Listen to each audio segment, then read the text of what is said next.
Welcome back, dear learners. Before the ad break, we were able to correct the creditors control account. However, there were some errors and omissions that we did not touch because they relate to the creditors list. Therefore, we are going to touch some of those ones now. The first transaction then reads, the total of the creditors journal was understated by 2,000. We have already touched this one. We dealt with it when we did the creditors control. So this is not relating to any particular creditor. It will not be recorded in the creditors list. B, due to a calculation error, the balance of Becker's Limited creditors ledger account was reflected as 13,505 instead of 23,505. We will now come and say 23,505 minus 13,505. The difference gives us 10,000. It is a calculation error that has affected Becker Limited.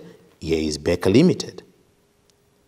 So they are not supposed to be having 13,505. They must be having 23,000. We should then go and increase it to 23,505. We add 10,000 then to Becker Limited. C, an invoice for goods bought from Sands Warehouse, 895, was recorded in the creditors journal as 985 and posted as such. 985, the difference between it and 895, if you punch that in your calculator, you say 985 minus 895, then the difference will be 90.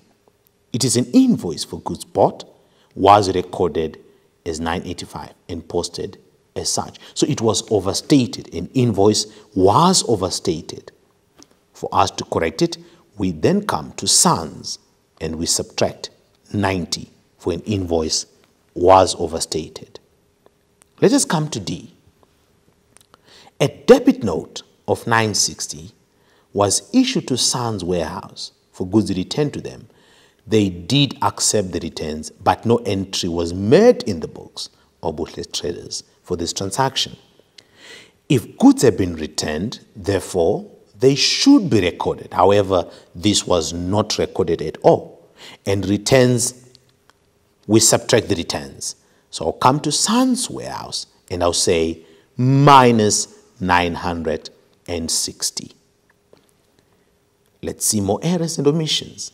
E, an invoice for 1,460 received from Brown Stores and correctly recorded in the journal was incorrectly posted to the creditors ledger of Lamb Suppliers. We have a creditor called Brown. He is Brown Stores. And it tells us that an invoice received from Brown Stores and it was correctly recorded in the journal. However, it was posted incorrectly to the creditors ledger of Lamb Suppliers. We should go to Lamb Suppliers and say that invoice that was taken to them, we subtracted 1,460. And then we go and add it to Brown Stores plus 1,460.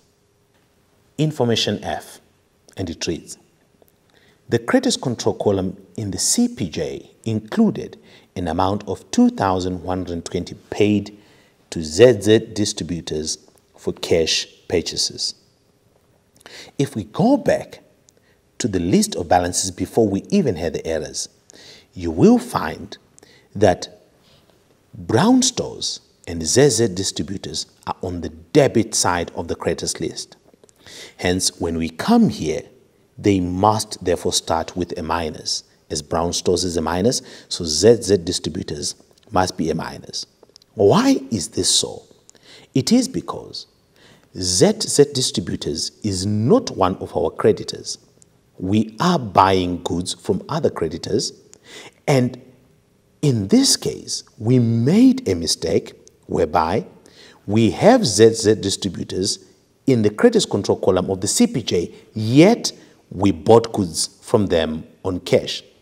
So the moment it was posted, it ended up having a negative amount, that is minus 2,120, because we were not owing them at all, yet it shows that we paid them. To correct that error, therefore, we now need to reverse that. We come and then we say plus 2,120. We will now go to information G, and it reads, merchandise of 1,285 was returned to Best Bakery and correctly entered in the creditors allowances journal. However, it was posted to Best Bakery's account in the creditors ledger as a purchase. That means when they came to the creditors ledger, on the credit side, that's where we record purchases. So they came and they said 1,285. Yet it was supposed to be on the debit side. That is where we record our returns. So in order for us to cancel this error, we'll come to the debit side, we record 1,285 to cancel this first error. Then the second 1,285, therefore, it is to record the return. It means when I come to Best Bakery, I'm coming to say minus 1,285 minus 1,285. Here is our creditors list when it is completed. And then the total gives you 57,065. Internal controls. And the question is, are we supposed to have internal controls for our creditors? Yes, indeed. Butler wants to improve the management of his creditors, provide 2 internal control measures that he can use to achieve his goal. Number 1, regular audits. Check documents and accounts to minimize errors in recording. Consider a computerized recording system for more efficiency. Make early payments to take advantage of discounts. Dear learners, thank you so much for joining me in today's class, and I hope to see you again soon.